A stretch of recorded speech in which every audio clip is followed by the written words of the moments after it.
नमस्कार दोस्तों। तो एक सेकुलर अमेरिका का जो फेस है वो पूरी दुनिया के सामने आ चुका है। बहुत पहले से ही देखो, अमेरिका को जो लोग समझते हैं, अमेरिका की पॉलिटिक्स को जो लोग समझते हैं, वो बहुत अच्छे से समझते हैं कि America is not that secular जितना वो खुद को सेकुलर दिखाते हैं।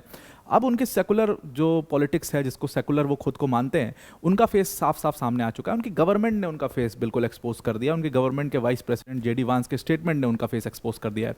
अब जेडी वांस एक जगह पर स्पीच दे रहे थे यूनिवर्सिटी ऑफ मिसिसिपी में, जिसके ऊपर हम बात भी करेंगे। उस स्पीच के दौरान उन्होंने कहा, अपनी वाइफ उषा वांस को क्लियरली उन्होंने इस चीज़ को कहा कि मैं तो चाहता हूं कि उषा वांस जो है, जो कि एक हिंदू फेथ की हैं, आपको पता ही होगा कि अगर आप जेडी वांस के बारे में थोड़ा ही पता होगा तो आपको पता होगा उनकी वाइफ जो है वो एक हिंदू ट्रेडिशनल फैमिली से आती हैं।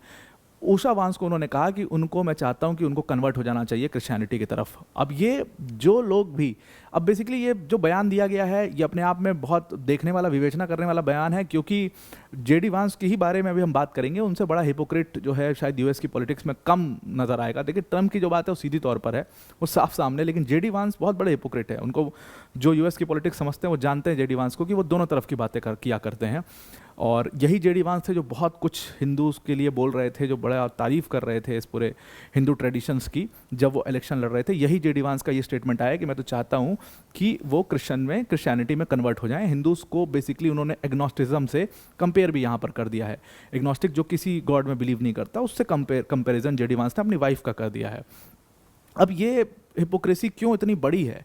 क्योंकि आप थोड़ा सा इनका अभी हम देखेंगे भी कि इनका शादी कैसे हुआ, इनके बच्चे कैसे हैं, जो ये बड़ी बड़ी लंतरानी झाड़ रहे थे, उसको समझना बहुत ज़रूरी है कि एक्चुअल में जेडी वांस ने ऐसा स्टेटमेंट दिया क्यों, और यूएस की पॉलिटिक्स में ऐसा क्यों चल रहा है कि आउटसाइडर्स को टारगेट करना। आपने देखा किस तरीके से आउटसाइडर्स को टारगेट किया जा रहा है, इमिग्रेंट्स को टारगेट करना, ये सब तो चल ही रहा है। लेकिन इसके अलावा एक और दो ग्रुप बनाए जा रहे हैं यहाँ पर रिलीजन बेस पर, जो वो एक वाइट सुप्रीमेसिस्ट जो क्रिश्चियन ग्रुप है, जिसको काफ़ी ज़्यादा प्रमोट किया जा रहा है, उसमें सीधी तौर पर यूएस गवर्नमेंट जो है वो इन्वॉल्व है, यूएस गवर्नमेंट के लोग इन्वॉल्व हैं। जेडी वांस जो कि वाइस प्रेसिडेंट हैं, वो सीधी ऐसे प्रोग्राम्स में जाते हैं और ऐसे ऐसे बयान वहाँ पर दिया करते हैं। उसको समझना बहुत ज़रूरी है कि यूएस में एक्चुअल में चल क्या रहा है। डिटेल में इसको डिस्कस करेंगे, पर वीडियो में आगे जाने से पहले एक बड़ी अनाउंसमेंट अनअकैडमी टीम की तरफ से कि अगर आप यूपीएससी सीएससी 2026, 27, 28 की प्रिपरेशन कर रहे हैं तो अनअकैडमी ने अपना फाउंडेशन बैच यहाँ पर लॉन्च कर दिया। सिर्फ 19,999 की फीस में, सब्सक्रिप्शन फीस में आप अनअकैडमी के इस पूरे बैच को जो है अवेल कर सकते हो। इसमें आपको कंप्लीट जितना भी बैचेस चल रहा है अनअकैडमी के ऐप पर, वो सब एक तो फ्री ऑफ कॉस्ट मिल जाएगा। दूसरी सबसे इंपॉर्टेंट चीज़ इसमें ये है कि आपको एक पूरा मेंटरशिप सपोर्ट यहाँ पर मिलेगा। डेडिकेटेड डाउट सॉल्विंग सेशंस होंगे, इवैल्यूएशन, आपका जितने भी मेंस के आप टेस्ट लिखोगे उसका इवैल्यूएशन होगा। पूरा एक कंप्लीट प्रोग्राम, मतलब अपने आप में जीएस, सीसैट, टेस्ट सीरीज सब कुछ यहाँ पर कवर किया जाएगा। सबसे इसकी बड़ी बात क्या है कि जो मेंस का बैच है, निश्चय बैच, वो आपको फ्री ऑफ कॉस्ट मिलेगा, जिसकी खुद की वैल्यू 10,000 से 12,000 रुपये है। और उसके साथ अनअकैडमी के टॉप एजुकेटर जैसे मृणाल सर, प्रतीक सर, सुदर्शन सर जैसे एजुकेटर्स तो आपको यहाँ पर पढ़ा ही रहे होंगे। अब आते हैं टॉपिक के ऊपर वापस। तो देखिए क्या है कि जेडी वांस ने यहाँ पर एक प्रोग्राम में गए हुए थे यूनिवर्सिटी ऑफ मिसिसिपी के ऊपर। अब इसका थोड़ा सा आप इसका इतिहास समझिएगा कि ये यूनिवर्सिटीज़ में जो प्रोग्राम है, जो लाइव डिबेट है, इसका प्रचलन चार्ली कर्क ने शुरू किया था। चार्ली कर्क के बारे में अगर आपको पता हो, कुछ ही महीनों पहले चार्ली कर्क का असैसिनेशन हो गया, बड़ा उसका भी सनसनी बड़ी बनी थी, हमने कवर भी किया था। चार्ली कर्क एक्चुअल में यूनिवर्सिटी ऑफ ऐसे यूनिवर्सिटीज़ में बच्चों से लाइव डिबेट किया करते थे। चार्ली कर्क राइट विंग एक्टिविस्ट थे। राइट विंग के साथ आप कह लो कि वाइट सुप्रीमेसिस्ट राइट विंग, और उसमें अगर आप क्रिश्चियन कैथोलिसिज्म भी जोड़ दो तो वो राइट विंग क्रिश्चियन मतलब एक्टिविस्ट थे, क्योंकि वो बड़ी ऐसी बातें किया करते थे। वो दूसरे रिलीजन्स को थोड़ा अपने प्रोग्राम्स में टारगेट भी किया करते थे और राइट विंग की बात किया करते थे। सेकुलर जो लोग थे, सेकुलर ग्रुप से वो काफ़ी उनका पंगा भी रहता था। ट्रांसजेंडर्स की बात करने वाले या इस तरीके के एक्टिविस्ट से भी उनका, चार्ली कर्क का बड़ा पंगा भी रहता था। और मतलब बहुत ही, और ट्रंप को काफ़ी सपोर्ट किया था उन्होंने। ट्रंप भी सेम बात करते हैं तो ट्रंप के सपोर्टर रहे वो। तो उसी चार्ली कर्क जो है, उनको एक यूनिवर्सिटी में अपने प्रोग्राम के दौरान ही उनका असैसिनेशन हो गया।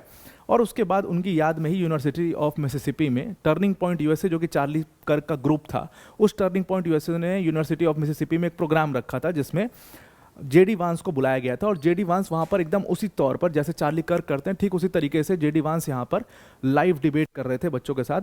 तो उसी के दौरान उन्होंने अपनी वाइफ को लेकर के एक बड़ा स्टेटमेंट दे दिया। उसी दौरान उन्होंने अपनी वाइफ यानी कि उषा वांस के बारे में कहा कि वो एक हिंदू है और मैं तो चाहता हूँ कि वो क्रिश्चियनिटी में कन्वर्ट हो जाएं। और इस रिमार्क से पूरा कंट्रोवर्सी क्रिएट हो जाती है और काफ़ी ज़्यादा यहाँ पर क्रिटिसिज्म चार्ली कर्क को जेडी वांस को यहाँ पर झेलने को मिल रहा है।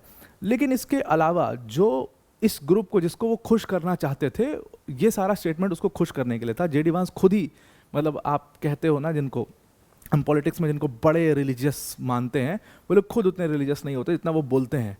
अब एक्चुअली में क्या है, अब आप सुनिएगा कि इनकी जो वाइफ हैं उषा वांस, वो एक हिंदू ट्रेडिशनल फैमिली से आती हैं।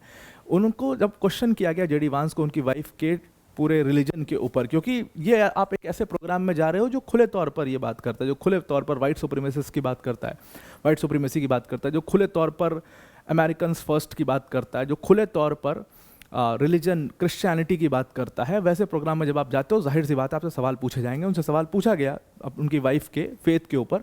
उन्होंने कहा कि उनकी वाइफ जो है वो एक कोई बहुत ऐसे ही रिलीजियस हिंदू फैमिली में पली बड़ी नहीं है, इसीलिए उनको तो वो हिंदू मानते ही नहीं है। और उनकी वाइफ और जेडी वांस आपस में बहुत हेल्दी डिस्कशन करते हैं रिलीजन को लेकर के, और ये सारी बातें उन्होंने कही। और उन्होंने कहा कि हम ऐसे ही अपने बच्चों को भी रेस कर रहे हैं। उनके 3 बच्चे हैं, कह रही थे वो, इन्होंने कहा कि हम अपने तीनों बच्चों को ऐसे ही रेस कर रहे हैं। लेकिन जो उनके स्टेटमेंट आए वो बहुत कंट्रोवर्शियल स्टेटमेंट थे। अगर आप उनके स्टेटमेंट को देखोगे, जो चार्ली कर्क ने कहा, उन्होंने कहा कि मेरी वाइफ उषा वांस मेरे साथ चर्च जाती है, और मैं तो जब उसको चर्च लेके जाता हूँ तो मैं तो यही होप करता हूँ कि किसी दिन वो क्रिश्चियनिटी से इतना मूव हो जाए कि वो क्रिश्चियनिटी में कन्वर्ट हो जाए, और मैं चाहता हूँ, पूरे मन से चाहता हूँ कि वो क्रिश्चियनिटी में कन्वर्ट हो जाए। उन्होंने कहा I honestly do wish that because I believe in Christian gospel, I hope eventually my wife comes to the same way. मेरी वाइफ भी सेम क्रिश्चियनिटी के ऊपर बिलीव करने लग जाए, और मेरी पूरी मंशा यही रहती है, इसीलिए मैं उसको चर्च लेकर के जाता हूँ। अब आप सोचिए कि खुले तौर पर एक व्यक्ति, एक देश का मतलब वाइस प्रेसिडेंट ये बात कह रहा है, कन्वर्जन की सीधी तौर पर बात कर रहा है। वो कन्वर्जन, वो उनको चर्च लेकर इसलिए जा रहा है कि उनकी वाइफ कन्वर्ट हो जाए। वो एक तरीके से ये पूरी पब्लिक में बोलना, क्रिश्चियनिटी फोर्स करने जैसी बात यहाँ पर साफ साफ नजर आ रही है। जेडी वांस ने कहा कि वो अपने बच्चों को भी क्रिश्चियन फेथ से ही रेस कर रहे हैं, और उसके साथ जो उनकी वाइफ है उसको उन्होंने कहा कि वो उनकी एग्नोस्टिक वाइफ को भी क्रिश्चियन बनाना चाहते हैं। अब यहाँ पर एग्नोस्टिक वाइफ जो उन्होंने कहा है, आप समझिएगा, एग्नोस्टिक का मतलब कि one who does not believes on God, वो पर्सन जो गॉड पे बिलीव, गॉड के एग्जिस्टेंस पर बिलीव नहीं करता है कि गॉड है या नहीं है, उसके ऊपर वो बिलीव नहीं करता है। यही जेडी वांस थोड़ी देर पहले कह रहे थे कि उनकी वाइफ हिंदू ट्रेडिशन फैमिली से आती हैं, हिंदू ट्रेडिशन फॉलो करती हैं, और वही जेडी वांस अब एग्नोस्टिक बोल रहे हैं अपनी वाइफ को। तो इससे साफ साफ ये मतलब है कि वो हिंदूज को एग्नोस्टिक समझते हैं, वो हिंदूज को ऐसा समझते हैं कि वो गॉड पे बिलीव नहीं करते, और इसीलिए वो अपनी वाइफ को, एक हिंदू वाइफ को एग्नोस्टिक वाइफ कह रहे हैं। उन्होंने कहा कि हमारे तीनों बच्चे जो है वो क्रिश्चियन फेथ में बिलीव करते हैं, 2 बच्चे जो है वो क्रिश्चियन स्कूल में जाते हैं, एक बच्चा 8 साल का जो है उसका फर्स्ट कम्युनियन हुआ है। अब ये सिंपल सा वर्ल्ड बैंक पॉलिटिक्स के लिए सारी चीज़ें की जा रही, क्योंकि चार्ली कर्क के इवेंट में ऐसे ही लोग आते हैं जो वाइट सुप्रीमेसी पे बिलीव करते हैं, साथ में क्रिश्चियनिटी पे बिलीव करते हैं, अमेरिकन फर्स्ट पे बिलीव करते हैं। इस टाइप से जो लोग खुद को अलाइन करते हैं, वही चार्ली कर्क के इवेंट में जाते हैं। और चार्ली कर्क का तो बहुत खुला तौर पर ऐसा ही इवेंट रहा है, और वो ट्रम्प को उन्होंने सपोर्ट किया। ट्रम्प का कोर वोटर भी वही लोग हैं। तो जेडी वांस वहाँ पर जाते हैं और उनको अपने तरफ करने के लिए, क्योंकि जेडी वांस के खिलाफ जो है ये ग्रुप रहा है शुरू से, जो ये ग्रुप है ना सुप्रीमेसिस्ट, क्रिश्चियन सुप्रीमेसिस्ट ग्रुप, तो क्यों उन्होंने एक जो हिंदू फेथ की वाइफ है उनकी क्यों उनसे शादी कर ली, और ये सब बहुत क्रिटिसिज्म रहा है। तो इसीलिए जेडी वांस जो है उनका मन मोहने के लिए, उनको अपने साइड करने के लिए उनको दिखा रहे हैं कि भाई मैं तो देखो अपनी वाइफ को कह रहा हूँ कि कन्वर्ट हो जाएं, वो क्रिश्चियनिटी में कन्वर्ट हो जाएं, और मुझसे बड़ा क्रिश्चियन कौन होगा, मेरे सारे बच्चे क्रिश्चियन फेथ से पल बढ़ रहे हैं, क्रिश्चियन स्कूल में जा रहे हैं, ये सब है। तो वो ये प्रूव करने के लिए सारी चीज़ कह रहे हैं। अब इसका बैकलैश तो आना ही था 100%, इसको काफ़ी ज़्यादा क्रिटिसाइज़ किया जाना था, और वो क्रिटिसिज्म शुरू भी हुआ। दीप बरोत जो कि एक कमेंटेटर है, इंडियन अमेरिकन कमेंटेटर, उन्होंने कहा कि ये जेडी वांस जो है ये इसने अपनी वाइफ को खुले तौर पर एग्नोस्टिक बुला दिया, जबकि उनकी वाइफ ने बहुत सीरियसली, बहुत क्लियरली, वही बात जो मैं कह रहा था, बहुत क्लियरली ये बात को कहा था कि वो हिंदू ट्रेडिशन को फॉलो करती हैं। तो उनकी वाइफ हिंदू है, एग्नोस्टिक नहीं है। ये बात जेडी वांस को समझने में इतने मुश्किल क्यों हो रही है? ये बात बहुत सीधी तौर पर बहुत क्लियर बात है कि वो हिंदू हैं। और इस जेडी वांस को बहुत बड़ा हिपोक्रेट कहा कि यही जेडी वांस है जो बड़ी बड़ी बुलंदरानियां झाड़ता था, बड़े बड़े स्टेटमेंट्स हिंदूज को लेकर के देता था जब ये इलेक्शन लड़ रहा था उनके वोट बैंक के लिए, और आज वही जेडी वांस अपने आप को क्रिश्चियन प्रूफ कर रहा है। तो इससे बड़ा हिपोक्रेट कोई नहीं है। जेडी वांस को सबने, लगभग सारे इंडियंस ने भी जो वहाँ पर अमेरिका में रहते हैं, उन्होंने सबने हिपोक्रेट कहा।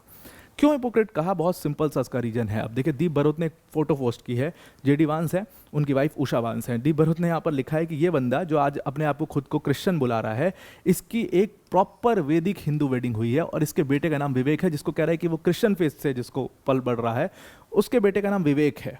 और विवेक नाम देख करके आपको इतना समझना मुश्किल नहीं है कि ये क्रिश्चियन नाम है, ये हिंदू नाम है, ये हिंदी नाम है, कैसा नाम है, ये मेरे ख्याल से समझना बहुत मुश्किल नहीं है। तो उसने अपने बेटे का नाम विवेक रखा है, उसकी बाकायदे वैदिक हिंदू वेडिंग हुई है, ट्रेडिशनल वेडिंग हुई है। उषा वांस ने हर जगह अपने पर्सनल इंस्टाग्राम पे हर जगह पर इस फोटो को डाल रखा है।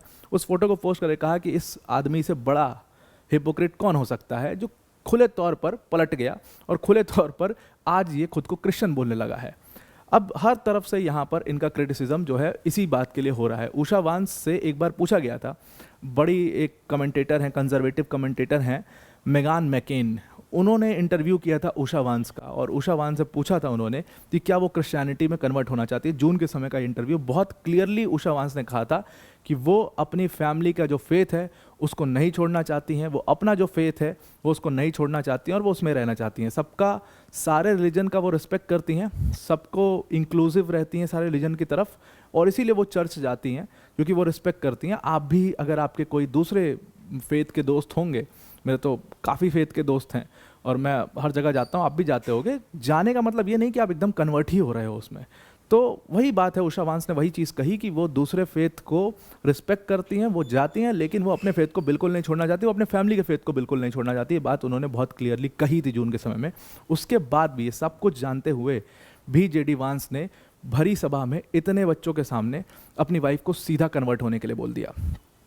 ट्रांसजेंडर एक्टिविस्ट हैं एरी ड्रेनेन, उन्होंने कहा कि जेडी वांस ऐसा पहला वाइस प्रेसिडेंट होगा जो ऑफिस में रहते हुए जिसका डाइवोर्स होगा। जिस तरीके के वो स्टेटमेंट दे रहा था, ऑब्वियसली यहाँ पर आप फोटो देख सकते हो, उनकी वाइफ बहुत अनकंफर्टेबल हुई जेडी वांस ने जब ये स्टेटमेंट्स दिए, और बहुत ही गलत कंट्रोवर्शियल स्टेटमेंट्स से ये। जेडी वांस को इसके लिए पब्लिकली जो है माफ़ी मांगनी चाहिए। एक फेथ को इस तरीके से नीचा दिखाने के लिए उनको सीधी तौर पर यहाँ पर माफ़ी मांगनी चाहिए। तो अब आपको पूरा ये आर्टिकल समझ में आ गया होगा। आज के लिए इतना ही। Thank you and have a nice day.